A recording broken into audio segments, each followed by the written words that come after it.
जन का जो उच्चारण करते थे अमूमन वो उसी नाथ संप्रदाय को बिलोंग करते हैं। तो उसी में बाबा मस्त नाथ की हमने बात की थी, चौरंगी नाथ की हमने बात की थी, गोरखनाथ की बात की थी। तो वो सबसे लास्ट में जो पढ़ा था वही टॉपिक था। आज उसी को आगे कंटिन्यू करते हैं। और ये हरियाणा के मंदिर बहुत परेशान करते हैं, मैक्सिमम स्टूडेंट्स को याद नहीं होते। आप ध्यान से समझ रहे होंगे तो फिर आपको टफ नहीं लगेंगे। हरियाणा के मंदिर स्थापत्य में ये मैंने आपको बता दिया था, ब्रह्म सरोवर के बीच में सर्वेश्वर महादेव मंदिर है, ये मनसा देवी का मंदिर है, ये सब मैंने पढ़ा दिया आपको, इसके दोबारा से इस पर टाइम खराब ना करें। आज आगे बढ़ेंगे। डीघल गांव का घंटेश्वर, ये नवग्रह, चामुंडा देवी, पंचमुखी, बिड़ला मंदिर, चंडी माता, अस्थलभोर। यहाँ लास्ट आज मंडे है, इसका मतलब फ्राइडे को क्लास हुई होगी, तो फ्राइडे को हमने ये पढ़ा था। ये देखो सूर्य कुंड है बिलासपुर का, यमुनानगर का। ये पिक्चर में तुम्हें दिखाई दे रहा है। हरियाणा में एक है सूरज कुंड। तो सूरज कुंड जो है ना वो तो पड़ता है अपना इसमें फरीदाबाद में, फेमस सूरज कुंड का मेला लगता है और क्राफ्ट मेला है। दूसरे देशों से भी लोग आके अपने स्टॉल्स लगाते हैं। लेकिन ये जो है देखो, इसका नाम अलग है, वो सूरज कुंड है, ये सूर्य कुंड है। और ये वो है फरीदाबाद में, बिल्कुल दक्षिणी हरियाणा के हिस्से में। ये है हमारे हरियाणा के उत्तरी क्षेत्र का इलाका, क्योंकि यमुनानगर है। बिलासपुर का असली नाम एक्चुअली व्यासपुर था, वेद व्यास के नाम पर। फिर वो बिगड़ते बिगड़ते बिगड़ते व्यास से बिलास बन गया। तो बिलासपुर कहाँ पड़ेगा? यमुनानगर में। और यमुनानगर के बिलासपुर में ये जो देख पा रहे हैं इसका नाम है सूर्य कुंड। ऐसा मानते हैं धरती पर, पूरी धरती पर सूर्य ग्रहण के कहीं कहीं पर बहुत अलग से प्रभाव पड़ते हैं। लेकिन हमारे इंडिया में दो स्थान ऐसे हैं जहाँ किसी को भी सूर्य ग्रहण का कोई नेगेटिव इफेक्ट देखने में नहीं आया आज तक। उनमें एक तो उड़ीसा का इलाका है कोणार्क मंदिर के आसपास, और दूसरा हमारा हरियाणा के सूर्य कुंड में। ये सूरज कुंड नहीं है, सूरज कुंड फरीदाबाद दक्षिणी हरियाणा, ये सूर्य कुंड। तो जैसे उड़ीसा के कोणार्क में सूर्य ग्रहण का प्रभाव किसी भी इंसान के शरीर पर नहीं पड़ता, उसी तरीके से आज अगर बात करें तो हरियाणा के, क्योंकि हम हरियाणा जी के पढ़ रहे हैं, हरियाणा के सूर्य कुंड कहाँ पड़ेगा? व्यासपुर में। जो पहले व्यासपुर था वही आज बिलासपुर यमुनानगर में। ठीक है, तो ये कुंड यहाँ पे मतलब कुछ भी नेगेटिव इफेक्ट नहीं होता, नाम ही सूर्य कुंड है, तो सूर्य ग्रहण का फर्क नहीं पड़ता। ये आप देख पा रहे हैं आदि बद्री का मंदिर। आदि बद्री आदि बद्री एक जगह का नाम है। यहाँ से हमारे यहाँ सरस्वती, जो वैदिक काल की ऐतिहासिक नदी है, उसकी एंट्री होती है। तो जब भी सरस्वती का नाम आए आदि बद्री का नाम आता है। और ये मंदिर पूछेंगे तो आपको यमुनानगर टिक कर देना है। ठीक है, इसके बाद ये आप देख पा रहे हैं पांडु पिंडारा। देखो कितना बड़ा सा बीच का पानी है। यहाँ आपको कुछ लोग दिखाई देंगे स्नान करते हुए, उस तरफ भी और इस तरफ भी। तो ये है क्या? हम हिंदुओं की मान्यता है कि जैसे बहुत सारे लोग घर में किसी बड़े बुजुर्ग की मृत्यु होने के बाद हरिद्वार जाते हैं, उसके शरीर को कुछ लोग जो है वो पानी में बहा देते हैं, कुछ लोग अस्थियों का विसर्जन करते हैं, जो भी अपनी अपनी मान्यताएं हैं अपने अपने घर परिवार। कुछ लोग वहीं पे अंतिम संस्कार करते हैं किनारों पर ही। तो सबके अलग हिसाब किताब है। हमारे हरियाणा का ये पांडु पिंडारा की जो जगह है, इसको हम कहते हैं हरियाणा का हरिद्वार। क्यों कहते हैं? ऐसा माना जाता है कि 950 ईसा पूर्व में जो 18 दिन तक वो महाभारत का युद्ध चला था ना, जिसमें सारे बहुत बड़े लेवल पर पूरे खानदान के लोग मारे गए थे। तो उसके बाद जब ये भाई जीत गए थे, पांचों भाई पांडव, तो भगवान श्री कृष्ण ने इनको कहा था कि तुमने भाई जो किया वो किया धर्म के चलते, धर्म की ज़रूरत थी, लेकिन अब ये जो बड़े बुजुर्ग हैं इन सबका पिंडदान तुम्हें करना है। और उसके लिए कहते हैं वो पांडु पिंडारा में रुके थे। पांडु पिंडारा में कोई खास तिथि का वो इंतज़ार कर रहे थे, सोमवती अमावस्या। और 12 साल के लंबे इंतज़ार के बाद कोई वो ऐसा दिन आया जिस दिन नक्षत्र सही जगह पर थे, ग्रह ठीक जगह पर थे। तो कहते हैं उन्होंने अपने पितरों का पिंडदान किया। यानी लड़ाई हुई कुरुक्षेत्र में, इनकी बसावट थी कुरुक्षेत्र में। वहां से कुरुक्षेत्र से नीचे सोचो कैथल करनाल, उसके और नीचे जाएंगे तब पड़ता है जींद। तो ये जींद में 12 साल तक तपस्या करते रहे सोमवती अमावस्या की, और फिर उन्होंने वहां पर जो है पिंडदान किया था जींद में। तो ये वो यहाँ जहाँ ये दिख रहे हैं ना आप लोगों को, ये लोग इस तरह से पांडु पिंडारा जींद। तो हरियाणा का हरिद्वार है ये।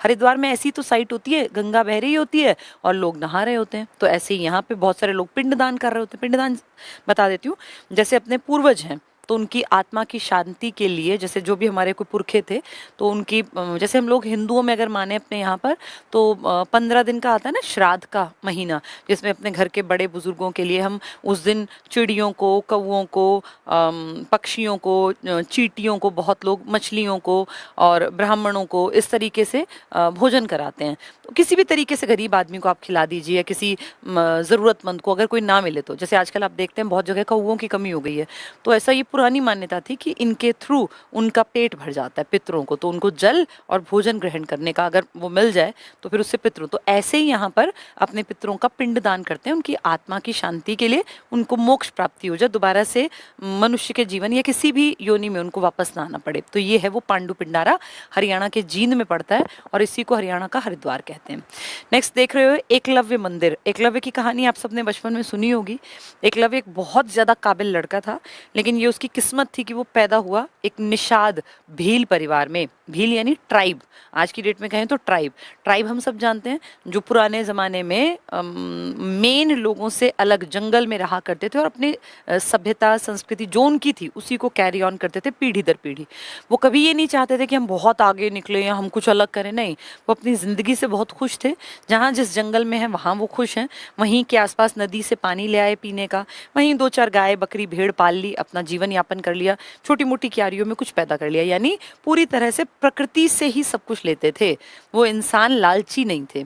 तो वो ट्राइब थे। उसी टाइम पर भील निषाद, एक निषाद कम्युनिटी का नाम भील, एक उसी में से एक जाति विशेष, जैसे हम कहते हैं ब्राह्मण में से कोई एक, ऐसे निषाद भील थे वो, और जंगल में रहा करते थे। तो एक बार वो गुरु द्रोणाचार्य के पास आए कि मुझे भी शिक्षा दे दीजिए। उन्होंने पूछा भाई किस उसके हो तुम, क्योंकि उस टाइम पे शिक्षा लेने का अधिकार सिर्फ 2 कम्युनिटीज़ का था जो ऊंचे माने जाते थे, ब्राह्मण और क्षत्रिय। ब्राह्मण तो पढ़े लिखे थे ही भाई, उनका तो हक था पढ़ना पढ़ाना, अध्ययन अध्यापन। क्षत्रिय राजाओं के बेटे। तो भील, जो निषाद भील था ये लड़का, ये ना तो ही कोई ब्राह्मण था ना ही कोई क्षत्रिय था, ये तो शूद्र की तरह लोग इसको मानते थे। तो फिर उन्होंने कहा भाई मैं शूद्र को नहीं पढ़ाऊंगा, मैं तो राजाओं के बेटों को, यहाँ मैं कुरुक्षेत्र में इतने बड़े राजाओं के बेटों को पढ़ा रहा हूँ, तो मैं नहीं पढ़ा सकता। तो वो बच्चा वहाँ से चला गया, लेकिन उसने फिर ये मान लिया कि मैं शिक्षा लूंगा तो उसी गुरु से, और बहुत बढ़िया अपने आप ही प्रैक्टिस करने लगा बिना किसी गुरु के। तीर कमान चलाने लगा, इतना बढ़िया सीख गया मन में, क्योंकि श्रद्धा थी। उस गुरु से नहीं सीखा, लेकिन practice makes a man perfect. वो प्रैक्टिस करते करते करते, कहते हैं एक बार जब हमारे गुरु द्रोणाचार्य, जिनको गुरुग्राम दिया गया था, वहाँ अपने शिष्यों के साथ जा रहे थे, तो उस एरिया में जो बच्चे ने कुत्ता पाल रखा था, इसी लड़के ने, एकलव्य ने, तो जैसे नहीं, वो इनके आगे आगे चल रहा था, इसने नहीं पाला था, इनके आगे आगे चल रहा था, जो अपने ये द्रोणाचार्य गए थे। तो वो कुत्ता भौंकने लगा। तो एकलव्य को लगा कि मैं जो ये प्रैक्टिस कर रहा हूँ ये मेरा बीच में डिस्टर्बेंस क्रिएट कर रहा है ये कुत्ता। तो उसने ऐसे तीर चलाए कि उस कुत्ते के मुंह में वो 7 तीर फिट कर दिए, ताकि उसका मुंह मूवमेंट ना करे, आवाज़ ना हो। और ऐसा कहते हैं कि बड़ी बात ये थी कि उस कुत्ते के मुंह से एक बूंद भी खून नहीं निकला। जैसे आप तीर मारोगे तो किसी के मुंह से खून निकलेगा, लेकिन तीर लगने के बावजूद वो घायल नहीं हुआ और उसके मुंह में वो फिट हो गए कि वो भौंक भी नहीं पाया। तो इसका मतलब उसके मन में काइंडनेस थी, वो क्रूअल नहीं था, वो निर्दयी नहीं था। तो ये देख के गुरु द्रोणाचार्य ने कहा भाई ये तो कर्तव्य है, कमाल है, और ये किसने किया। तो थोड़ी दूर चले तो देखा ये लड़का है वो। तो फिर उससे पूछा कि तुम्हारे गुरु कौन है। वो तो भूल गए थे क्योंकि उनके पास तो 1000 बच्चे आते थे, लेकिन उस लड़के को याद था तो गुरु द्रोणाचार्य हैं। तुरंत पैरों में लेट गया और बोला मेरे गुरु मैं आपको दिखाता हूँ। तो वो लेके गया अंदर, देखा तो गुरु द्रोणाचार्य की एक छोटी सी प्रतिमा बना रखी थी मिट्टी से, और उसी के सामने प्रैक्टिस कर करके इतना पारंगत बन गया लड़का। देखा काबिलियत कहीं भी जन्म ले लेती है। तो उसने जब ये दिखाया तो गुरु द्रोणाचार्य थोड़े चिंतित हुए, क्योंकि उन्होंने कौरवों के खानदान में ये कह रखा था कि इस धरती का बेस्ट जो लड़का होगा ना धनुर्धर, वो आप ही के परिवार में से निकलेगा। बेसिकली अर्जुन की तरफ इशारा था उनका, लेकिन अर्जुन उसके मुकाबले कमज़ोर था। तब उनको चिंता हुई कि भाई मेरा कथन जो है, मैं ब्राह्मण हूँ और मेरा कथन असत्य साबित होगा। तो उन्होंने उस लड़के को कहा कि तूने मुझे गुरु मान के अपना ये विद्या सीखी, तो मेरे प्रति तेरा एक वो बनता है, मैं कुछ मांगूँ तो तू मुझे देगा गुरु के रूप में। तो उसने कहा बिल्कुल बिल्कुल जी, मैंने आपसे ही सीखा है, आपकी प्रतिमा से सीखा, एक ही बात है। तो उन्होंने फिर उसका अंगूठा मांग लिया था।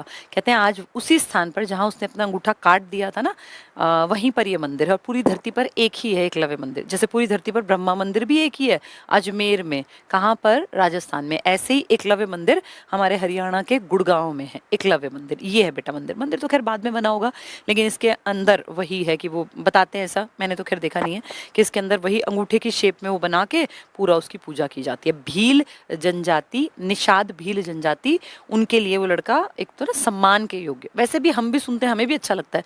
मैंने इसीलिए सुनाई क्योंकि कुछ बच्चे होंगे जिन्हें नहीं पता होगा कि ऐसे लोगों की हमेशा रिस्पेक्ट होनी चाहिए, चाहे वो चले गए लेकिन फिर भी उन्होंने एक ऐसा काम किया कि देखो एक टीचर की रिस्पेक्ट कितनी, कि एक मूर्ति से सीखा तो असली आदमी ने थोड़ी ना सिखाया, लेकिन भाव इतना कि हाँ गुरु ने जो कह दिया वो करना। वो जानता था इसके बाद कभी दोबारा मैं तीर कमान चला नहीं पाऊंगा, फिर भी श्रद्धा ये चीज़ होती है। तो ये कहाँ है? गुड़गांव में। नेक्स्ट है पंचवटी पलवल। ये आप देख पा रहे हैं कई फ्लोर्स में है। पंचवटी पलवल में जो 5 पांडव है ना और द्रौपदी, इन्होंने, इनको 1 साल तक गायब रहना था ना, मिलना नहीं था, ढूंढते थे वो तो मिलने नहीं चाहिए थे। तो अगर ये मिल जाते तो फिर इनको लंबी टाइम तक फिर गायब रहना पड़ता। तो उस टाइम पर इसे बोलते हैं अज्ञातवास, यानी कहीं वास कर रहे हो लेकिन हमें ना पता हो। अब कौरवों ने तो भैया अपनी सेना लगा रखी होगी कि देखो ढूंढो कहाँ है, तो वो कहीं कहीं रहते थे, कभी पलवल में, कभी वो इसमें पंचकुला में घूमते रहते थे हमेशा। तो उसी टाइम पर ये पलवल में यहाँ रहे थे, ऐसा कहते हैं। ये तो बेटा बाद में बना, तुम्हें दिख रहा है नया स्ट्रक्चर है, लेकिन इस जगह रहे, जिस जगह वो रहे थे यहीं पर बाद में पंचवटी बना दी गई। 5 वट वृक्ष बताते हैं यहाँ हुआ करते थे, ये देख रहे हो इस तरह के। तो पुराने टाइम में कहते हैं 5 वट वृक्ष थे, उस कारण इसका नाम पड़ा पंचवटी। पंचवटी में कौन रहे थे? 5 पांडव। कहाँ पड़ेगा? पलवल। तो पंचवटी, 5 वट के वृक्ष पलवल में है, पंचवटी। और यही बताते हैं पास में द्रौपदी घाट भी है, जहाँ वो स्नान करते होंगे ना, तो उसका नाम पड़ गया द्रौपदी घाट। ठीक है, तो पंचवटी पूछेंगे तो 5 वटों के पास जो स्थित था जगह, जहाँ पे 5 पांडव, अब इतने सुंदर में रहेंगे तो पकड़ लेगा ना, तो उस टाइम तो ऐसे ही बस अपना कहीं वो घास फूस डाली रह लेते थे, जगह बाद में बनाई गई पंचवटी। नेक्स्ट देखो पृथुदक, देख पा रहे हो अगर तुम, ये पानी का हिस्सा है बेटा। यहाँ कहते हैं पृथु नाम के एक राजा थे, उन्होंने अपने पिता का तर्पण किया था। तर्पण वही एक तरह से अपने पिता की शांति के लिए उनको जल और भोजन की सामग्री से जो हम चढ़ाते हैं ना, ऐसा मानते हैं कि वो या तो पानी के थ्रू, जैसे गंगा में तर्पण करवा देते हैं अपने पितरों का श्राद्ध, तो फूल वगैरह देते हैं, 2-4 मंत्र, फिर वो अर्पित कर देते हैं, ऐसा मानते हैं। ये सब उनकी आत्मा की शांति के लिए।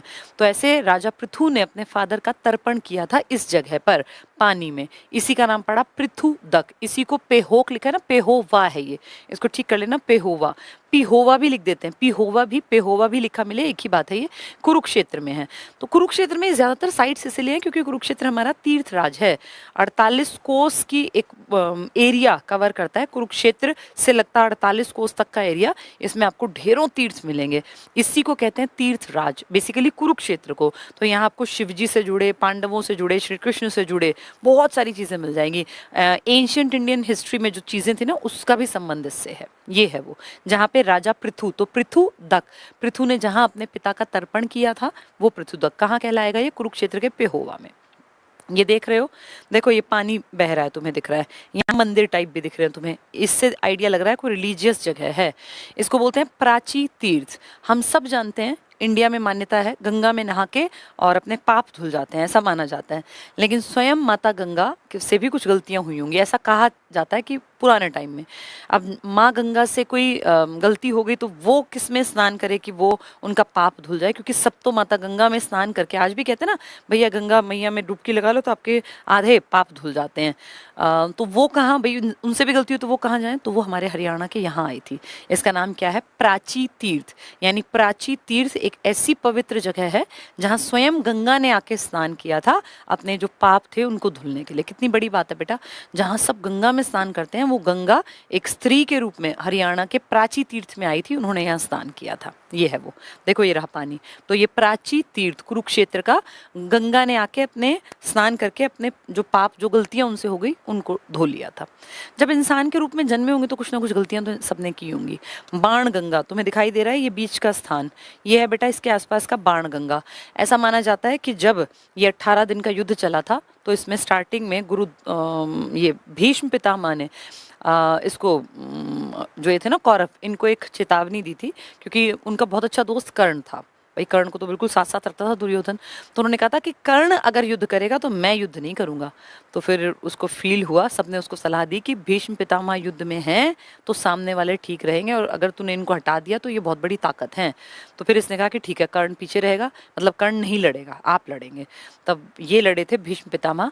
लेकिन 10वें दिन भीष्म पितामह के ऊपर अर्जुन ने भगवान श्री कृष्ण के कहने पर वार किया, और इतने ज्यादा तीर मारे थे कि वो उनकी एक शैया बन गई थी, एक चारपाई जैसी। आपने सबने देखे होंगे माइथोलॉजिकल नाटकों में, ये हमारी महाभारत में भी है। तो वो शेष शैया पर बहुत दिन तक रहे। वो चाहते तो उन्हें इच्छा मृत्यु का वरदान प्राप्त था, जब चाहे सांस छोड़ दें। लेकिन उन्होंने क्या देखा कि उस टाइम पे एक तो युद्ध पूरा देखना था भाई, उनका वंश जो था उसका क्या होगा, कौन जिएगा कौन मरेगा, ये इच्छा थी देखने की कि भाई मेरे घर परिवार में जो ये कलेश हो रहा है, फाइनल इसका अंत क्या होगा। और उसके बाद फिर ग्रह नक्षत्र, वही जब प्राण त्यागें तब किस तरह का टाइम हो। तो 10 दिन बाद 11वें दिन जब सुबह आए थे वो लोग, तो 11वें दिन जो उसमें कर्ण का इजाफा हो गया था, फिर कर्ण लड़ा था। आगे जाके फिर कर्ण सेनापति बना था, शायद 16वें दिन की घटना है। 16वें दिन के आसपास कर्ण सेनापति बन गया था। पहले तो भीष्म पितामह थे, फिर द्रोणाचार्य बने, फिर कर्ण का नंबर आया। लेकिन जब कर्ण बना तो अंत की तरफ था युद्ध, बस उसके बाद तो फिर दुशासन का और इन सबका अंत ही हुआ। ठीक है, तो ये है बाण गंगा। जब अर्जुन ने उनको शैया पर लेटा दिया बाणों की, तो शाम को सारे लोग फिर मिलने आए, कौरव भी आए, पांडव भी आए। और आपने अगर वो देखा होगा महाभारत, सबको देखनी चाहिए, तो रोने लग गए थे वो, अर्जुन खास करके। भाई मैंने मतलब मेरे मन पे क्या बीती कि मैंने अपने दादा को इस तरीके से यहाँ पे, भाई भीष्म पितामह तो उनके घर के सबसे बड़े लोगों में से थे। तो फिर कृष्ण ने कहा था कि इसमें भाई तुम्हारी गलती नहीं है, जो सामने खड़ा है अगर वो उसका साथ दे रहा है अधर्म का, तो फिर वो मारना लाजमी है। और भीष्म पितामह भी जानते थे कि कभी ना कभी अंत में तो मैं भी तो मारा ही जाऊंगा। मारा मतलब उनको मरने का डर नहीं था। लेकिन फिर उन्होंने वो युद्ध देखा, और जो वो पहले दिन थे, अगले दिन प्यास लगी, तो उन्होंने कहा मुझे प्यास लगी है। तब फिर श्री कृष्ण ने अर्जुन की तरफ देखा और अर्जुन को एक इशारा दिया कि भाई पानी यहीं लेके, और हाथ में नहीं लाना। तो उन्होंने एक तीर मारा उनके पास, और वहां से कहते हैं गंगा की धारा भीष्म पितामह के मुख तक आ गई थी। इसी जगह का नाम है बाण गंगा। ये देखो, बाण गंगा, एक बाण मारा था और उस बाण से गंगा की धारा निकल के जहां भीष्म पितामह लेटे थे शेष शैया पर, वहां तक पहुंची। तो ये बाण गंगा कुरुक्षेत्र में, जो लड़ाई कुरुक्षेत्र में हो रही है, बाणों की शैया कुरुक्षेत्र, तो ऑब्वियस सी बात है बाण गंगा भी कुरुक्षेत्र। अगर ध्यान से देखें तो गंगा का कोई इलाका है नहीं हमारा हरियाणा। हरियाणा में तो गंगा का दूर दूर तक नामो निशान नहीं है। लेकिन ये ऐतिहासिक बात है, तो ठीक है, आपसे पूछा जाए आप टिक कर देना। यह है सती का स्थान होडल पलवल। सती माता थी वो यहाँ पर, पार्वती की बात नहीं कर रहे हैं, ये एक अलग है। तो सती माता यहाँ पर सती हो गई थी बेसिकली, एक महिला, तभी से इसको सती का स्थान कहते हैं। होडल पलवल में है। पलवल में पंचवटी भी था, जहाँ वो 5 वट वृक्ष का मंदिर नहीं बना रखा था पलवल में, और यही सती का स्थान ये होडल पलवल में। ठीक है, नेक्स्ट आप देख रहे हो अग्रोहा धाम। काफी तुम्हें देख के लग रहा होगा रिच लोगों ने बनवाया है। बेटा किसी भी चीज में ना पैसा लगता है, मंदिर हो, मस्जिद हो, कुछ भी, गुरुद्वारा हो, तो जहाँ पैसा लगता है वो पैसा दिखता भी है। अब ये पैसा लगा हुआ है। अग्रोहा धाम महाराजा अग्रसेन के नाम पर है, अग्रोहा। और अग्रवाल जो समाज है ना, जो कम्युनिटी जिसके नाम के आगे अग्रवाल लिखते हैं, वो मानते हैं कि हमारे शुरुआत जो है धरती पर यहाँ से हुई। जो अग्रोहा अग्रवाल समाज है ना, अग्रसेन महाराज ने जो बसाया था, ये लोग महालक्ष्मी की पूजा करते हैं। तो महालक्ष्मी का यहाँ बड़ा मंदिर है। पूजा तो बहुत भगवानों की करते हैं, पर महालक्ष्मी का काफी बड़ा सा मंदिर बताते हैं। ये इसी को बोलते हैं अग्रोहा धाम। अग्रोहा धाम, अग्रवाल, अग्रसेन, ये याद कर लेना, हिसार। तो अग्रसेन महाराज का नाम है, अग्रोहा धाम इस जगह का नाम है, और अग्रोहा एक बड़ी प्रॉपर्टी का नाम है, बड़े एरिया का नाम है। ठीक है, अग्रवाल समाज हिसार में। ये तुम देख पाओ तो यहाँ बहुत छोटी छोटी छोटी छोटी ईंटें हैं बेटा, ये बहुत छोटी छोटी छोटी ढेर ईंटें हैं। इसको बोलते हैं ईंटों का मंदिर। बड़े में देखोगे तो यहाँ दिखेगा, ये रहा। और अगर छोटे में देखें तो थोड़ी क्लैरिटी के लिए यहाँ बहुत छोटी छोटी पतली पतली पतली पतली ईंटें दिखाई दे रही हैं। तुम्हारे फोन पे हो सकता है उतनी क्लियर ना हो, लेकिन ये स्क्रीन पे मुझे बहुत अच्छी तरह से दिखाई दे रहा है कि एक एक एक ईंट लगी हुई है। इसी को कहते हैं ईंटों का मंदिर। पुरानी ईंटों का मंदिर भी कह देते हैं। कैथल में है ये, देखो कैथल, कलायत में। कलायत छोटा एरिया, मेन कैथल। तो पुरानी ईंटों का मंदिर पूछे तो कलायत में है, कैथल में। अब जैसी पुरानी ईंट है, जिसने पिक्चर देखी है उसको याद आएगा, हाँ पुरानी छोटी छोटी पतली पतली ईंटों का मंदिर है कलायत कैथल में, इसी को बोलते हैं पुरानी ईंटों का मंदिर। नेक्स्ट है वाल्मीकि आश्रम। जगह जगह वाल्मीकि आश्रम होते हैं, हर जिले में वाल्मीकि आश्रम है, लेकिन ये ज्यादा फेमस पूछे तो हमेशा कुरुक्षेत्र का टिक कर देना बेटा।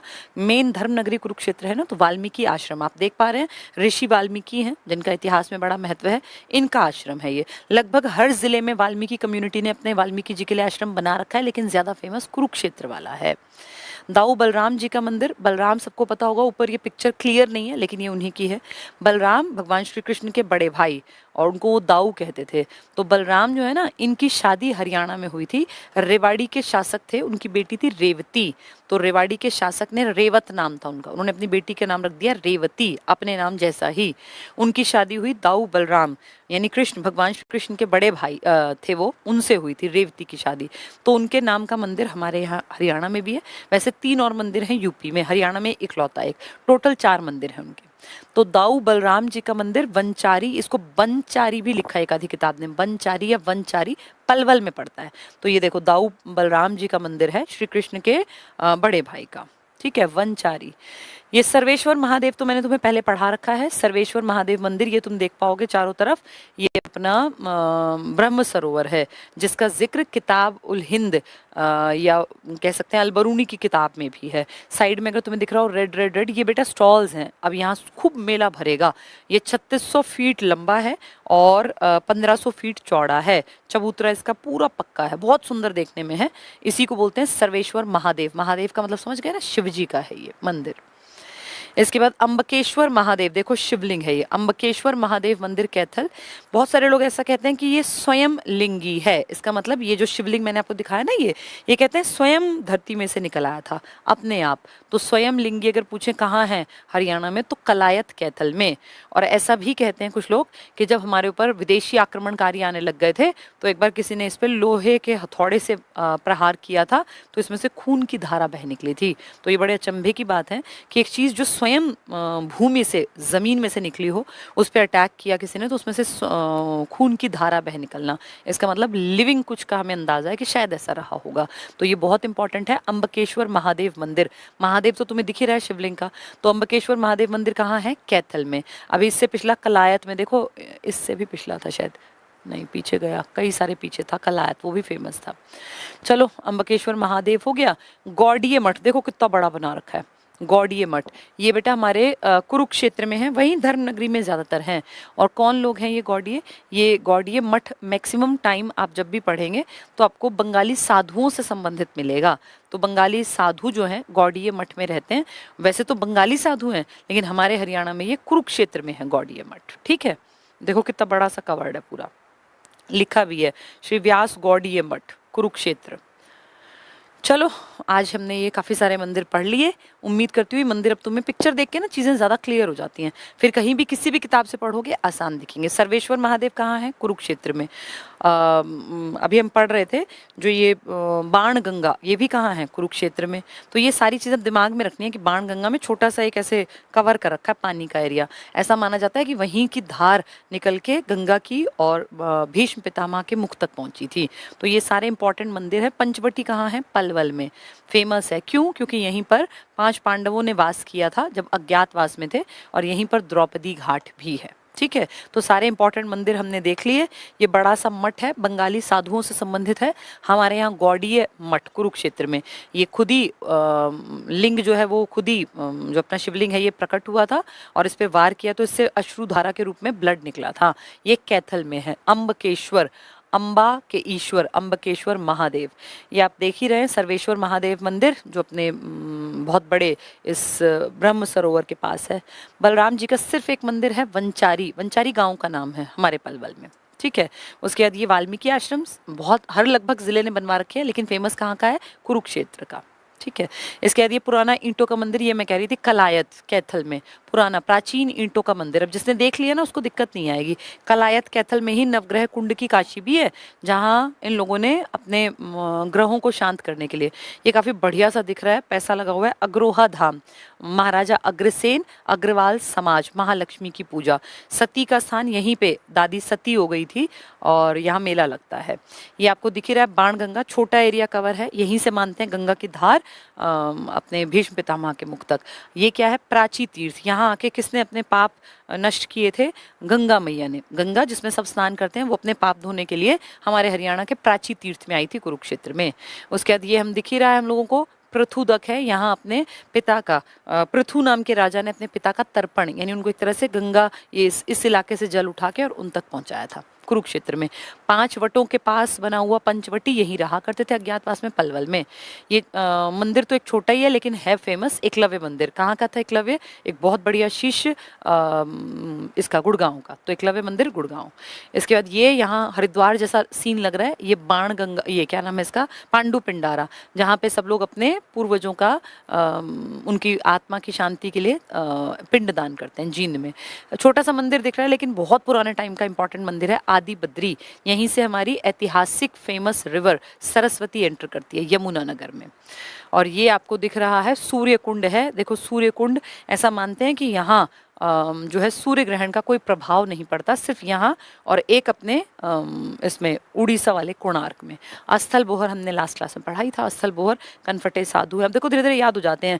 ये चंडी माता के, चंडीगढ़ का जो नाम है इन्हीं के नाम पर है। ये पैसे वाले बिड़ला परिवार ने जगह जगह बनवाया, हमारे यहाँ भी बनवाया। और जुगल किशोर बिड़ला थे, 1952 में यहाँ गीता के श्लोक लिखे हैं। एक रेप्लिका है रथ वाली। उसके बाद ये पंचमुखी हनुमान का मंदिर है, ये कहाँ है, बिलासपुर। ये बहुत बढ़िया नया बाद में बना है। नूनकरण नाम के एक राजा थे, चामुंडा देवी उनके स्वप्न में आई और उनको कहा मेरा मंदिर बनवाओ, तो उन्होंने बनवा दिया महेंद्रगढ़ में। नवग्रह, 9 ग्रहों की शांति के लिए जब सब खत्म हो गया 18 दिन बाद, तब भगवान श्री कृष्ण ने कहा कि तुम अब अपने पितरों की शांति के लिए, क्योंकि नुकसान तो बहुत हुआ था, शांति के लिए नवग्रह कुंड खोद दो और वहां पे तपस्या करो।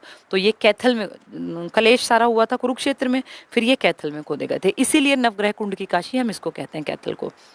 ये हमें दिख रहा है पुंडरीक सरोवर इसके पास है। कहते हैं सतयुग से लेके आज तक इसका जल नहीं सूखा, यहीं पर पुंडरीक सरोवर का। घंटेश्वर मंदिर रेवाड़ी का, घंटियां बजती हैं, 1 घंटी बजाओ तो सारी बज जाती हैं, ऐसा इसका इतिहास बताते हैं। ये हमारा डीघल गांव, डीघा नाम के एक जाट ने बसाया था। यहाँ का शिवालय है, अलग अलग तल में डिवाइडेड है, ठीक है। ये काली माता का मंदिर है कालका में, इसके आगे फिर वो कालका लाइन बहुत फेमस है। ये अपना कार्तिकेय मंदिर है, भगवान शिव जी का बड़ा बेटा कार्तिकेय, उसके नाम पर कुरुक्षेत्र में। सन्निहित तीर्थ है, कहते हैं इसमें भगवान विष्णु का स्थायी निवास है और यहाँ पे शिव जी की भी पूजा की जाती है। ये मार्कंडेय ऋषि, जो मार्कंडेय ऋषि थे 16 साल में मरने वाले थे, उनकी मृत्यु आने वाली थी, तो भगवान शिव जी और यमराज का युद्ध हुआ, शिव जी ने उनको चिरंजीवी होने का आशीर्वाद दे दिया, तो कभी 16 साल से बड़े हुए ही नहीं। ये भी कुरुक्षेत्र में। देवी कूप है, माता पार्वती या सती या भद्रकाली या काली माता कुछ भी कह लो, उनके शरीर के जो 52 टुकड़े थे उनमें से एक टुकड़ा यहीं गिरा था, यहाँ देवी कूप बना दिया गया। देवी का कूप, देवी का टखना गिरा था, जिसको हम एडी से ऊपर का भाग है ना जो ये वाला, जहाँ पायल पहनते हैं, तो यहाँ गिर गया था वो। इसके बाद भूतेश्वर मंदिर, ये तो हमें अमृतसर के गोल्डन टेम्पल जैसा दिखाई दे रहा है, भगवान शिव के लिए रानी का तालाब रघुवीर सिंह ने इसका निर्माण करवाया था। और ये अपना स्थानेश्वर मंदिर है, स्थानेश्वर महादेव मंदिर, ये फेमस है ही। ये स्थानेश्वर जो है पुराने कुरुक्षेत्र वाला मंदिर है, एक वो सर्वेश्वर है। ये शीतला माता का मंदिर है, सबको पता है गुड़गांव में शीतला माता का बहुत बड़ा मेला लगता है, नवरात्रों पर अच्छी खासी भीड़ रहती है, बहुत लोग अपने बच्चों के मुंडन के लिए जाते हैं। और ये माता कृपी उन्हीं द्रोणाचार्य जी की वाइफ थी। इसके बाद ज्योतिसर, जहाँ ज्योति ज्ञान का प्रकाश फैला, यहीं पर गीता का ज्ञान दिया भगवान श्री कृष्ण ने, वही इलाका सरोवर। ये बाद में पक्का कराया 1924 में, दरभंगा के जो राजा थे, दरभंगा बिहार के राजा ने पैसा लगाया। और ये बहुत लंबा चौड़ा नहीं है जितना हमारा वो है ना, ये अपना ब्रह्म सरोवर, उतना नहीं है, लेकिन इसकी मान्यता बहुत ज़्यादा है क्योंकि ज्ञान यहीं से मिला था। इसके बाद मनसा देवी मंदिर, तो कहते हैं भद्रकाली के शरीर के जब टुकड़े गिरे तो मस्तिष्क का अगला हिस्सा जहाँ गिरा वो मनसा देवी बन गया। मनसा शक्ति देवी, तो सती भद्रकाली कुछ भी हो। ये ब्रह्म सरोवर हमने पढ़ा ही था, सर्वेश्वर महादेव मंदिर पढ़ा था। ठीक है, तो बहुत सारे मंदिर हमने पढ़ लिए। उम्मीद करती हूँ सब लोग जब तुम किताब से पढ़ते होगे तो तुम्हें आसान दिखने लगेंगे। सिर्फ रट्टा मारोगे तो दिक्कत है। अब जैसे कोई कहे छोटी ईंटों का मंदिर, तो हमें याद आएगा हाँ एक मंदिर हमने कलायत कैथल में देखा था। पंचवटी तो 5 वट वृक्ष हमने पलवल में देखे थे। कोई पूछे कि दाऊ जी का मंदिर, तो वो वनचारी में था। इस तरीके से ना बार बार पढ़ने से, बेटा पढ़ने तो पढ़ेंगे और कोई ट्रिक नहीं है इसका। ठीक है, ये तो थी सारी पढ़ाई की बातें। अब मैं थोड़ा सा अपना बता दूं। जो बच्चे हमसे जुड़ना चाहते हैं गवर्नमेंट जॉब के लिए, एप्लीकेशन है हमारी ICS coaching app. Play store पे जाके इसको डाउनलोड कर सकते हैं और इसमें बहुत सारे कोर्सेज हैं। जिसकी जैसी इच्छा हो वो हमसे जुड़ सकता है। 1 ईयर का कोर्स इसमें है। 3000 फी उसकी है पूरे साल की, यानी 2025 में जितनी वैकेंसी आएंगी उन सब की क्लासेस इसमें आपको अवेलेबल होंगी। और इसकी फ़ी जो है वो 3000 है। इसमें मेनली सुबह जो बच्चे घर से नहीं आ सकते ना, सुबह से भी दोपहर तक कैसे कंटिन्यूअसली पढ़ें, किस तरीके से जैसे क्लासेस चलती हैं। तो एक बच्चा ना 2 दिन 3 दिन तो चीज़ों को कैरी करता है, उसके बाद अपने आप ह्यूमन टेंडेंसी है, वो फ़ोन देखेगा, कभी उठ के पानी पीने जाएगा, कभी वॉशरूम जाएगा, कभी कपड़े सुखाएगा, कुछ ना कुछ करेगा। तो जिसको ये लगता हो कि यार मुझे बंद के बैठना है, उनके लिए बेस्ट होता है। और वो बाहर ना जा सकते हो कि एप्लीकेशन पे अपना एक जगह बैठ गए, फिर हिलना नहीं है वहाँ कि भाई क्लास चल रही है मतलब ये मानना मैं क्लास में हूँ। अमूमन घर पे ऐसा पॉसिबल वैसे होता नहीं है, हम सोच लेते हैं होता नहीं है।